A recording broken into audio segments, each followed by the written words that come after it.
Ja, liebe Freunde, uns von der Tags kan byta 1. Johannes 4, vers 19, dat is über de Leib.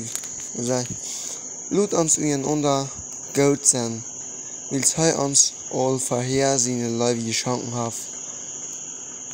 Wofür kommt es bei uns vor, dass wir irgendein nicht leben? Vielleicht unseren Bruder, vielleicht unsere Eltern, vielleicht irgendein Nuber, dass wir nicht leben. Hier sagt ja bei der Bibel, Lut uns leben, wils Gott uns vorher Gott gewasst hat. Er hat uns seine Leib geschenkt. Wofür mehr? Wo wir wollen auch sagen, die Menschen Gott sind. Gott läuft uns säuer. Er sagt, er hat seine große Leib für uns, dass wir ihn sehen, Jesus Christus Hand geben.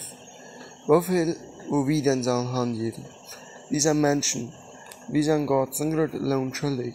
Aber das ist nicht für uns, was er ihn sehen Hand geben. Er will, dass wir durch Gnuden sollen gerat worden, aber er will, dass wir uns Nächsten leben. Dass wir uns Nächsten Gott sind. Ich will die lieber Freund merken. Und du bist von dir und da noch verhasst, dass über den Bruder oder über die Nuba, die Schwester, irgendwer. Und du über irgendjemand verhasst bist.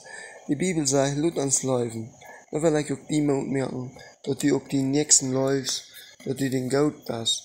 Dass du den nicht schlecht behandelst, sondern lut uns leben, wie es Gott uns geläuft hat. Mocht der Herr uns auch halten, und dort auch zu wosen an der Leib, dass wir machen teilnehmen in unsere Nächste. Wie an der Leib steigt auch Vergebung, weil wir unsere Nächsten wollen leben, da wo wir den Gott vergeben können. Amen.